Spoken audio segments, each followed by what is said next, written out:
Bonjour, il est 10 h du matin et il ne fait vraiment pas très chaud.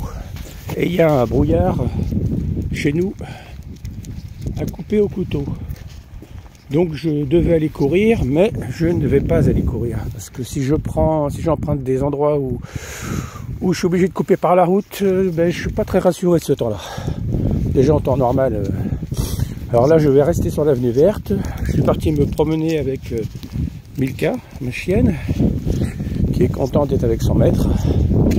Je voulais vous dire aussi que j'ai une page Facebook, Courir pour Mathieu. Courir pour Mathieu, Mathieu avec 2 T, si jamais vous voulez me suivre aussi là. Et je mets des articles aussi sur les accidents de la route que je collecte à droite à gauche, et surtout avec le collectif Association d'aide aux victimes de la route, qui eux font un travail extraordinaire. Malheureusement je ne les ai pas eus, ils n'existaient pas encore quand j'ai perdu Mathieu, et j'ai été bien seul à cette époque là. Donc surtout si vous connaissez des gens qui sont dans le malheur, n'hésitez pas à les envoyer vers moi ou vers directement la page collective victimes de la route. Et si vous venez vers moi, je vous aiderai, et surtout je vous renverrai vers Cathy ou Maud et bien d'autres qui font un travail extraordinaire.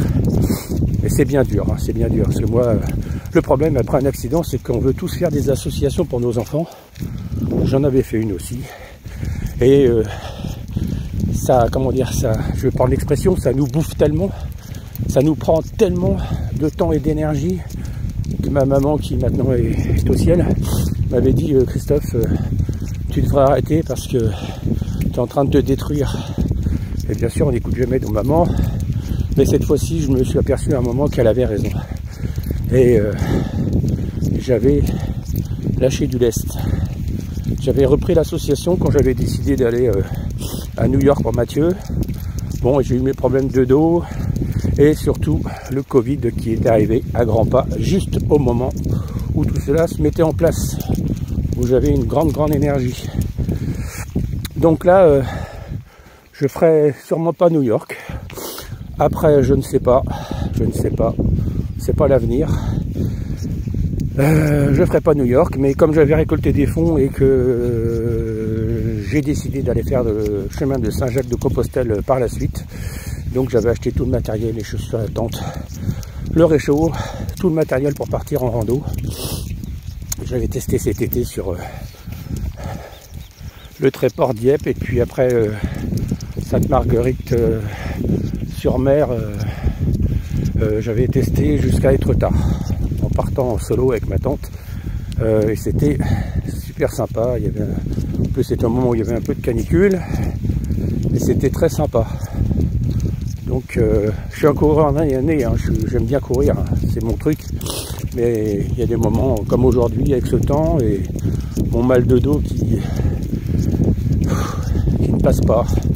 Ça s'en va, ça revient, et c'est assez fatigant, mais bon, c'est comme ça. 57 ans, hein, et avec tout ce que la vie nous met sur notre chemin, des fois, on est un peu cassé.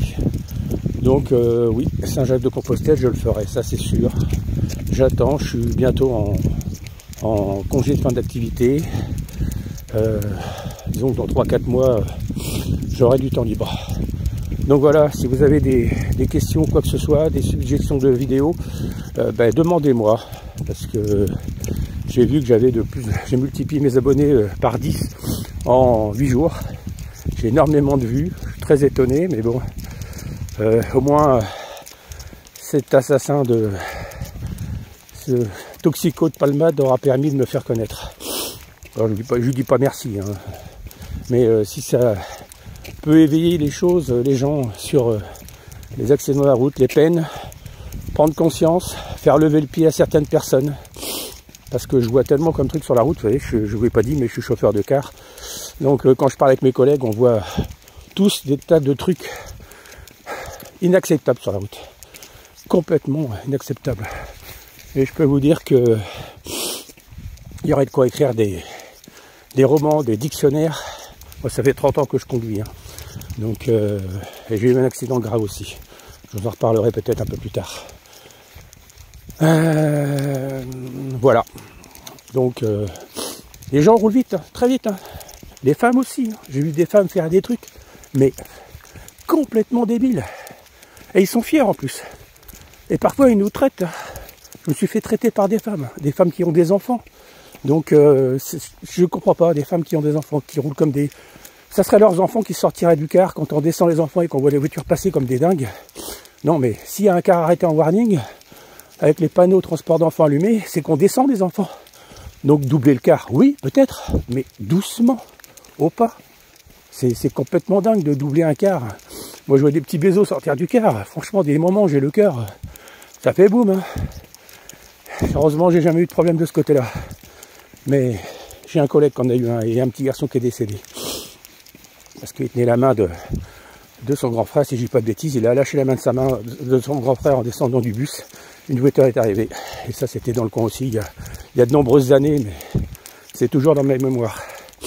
Et je sais que papa avait été très très malade après. Donc voilà. Bon, que des mauvaises nouvelles, vous me direz, mais c'est tellement la vraie vie. Bon, bah écoutez, je vais continuer ma petite marche. Et puis, prenez soin de vous.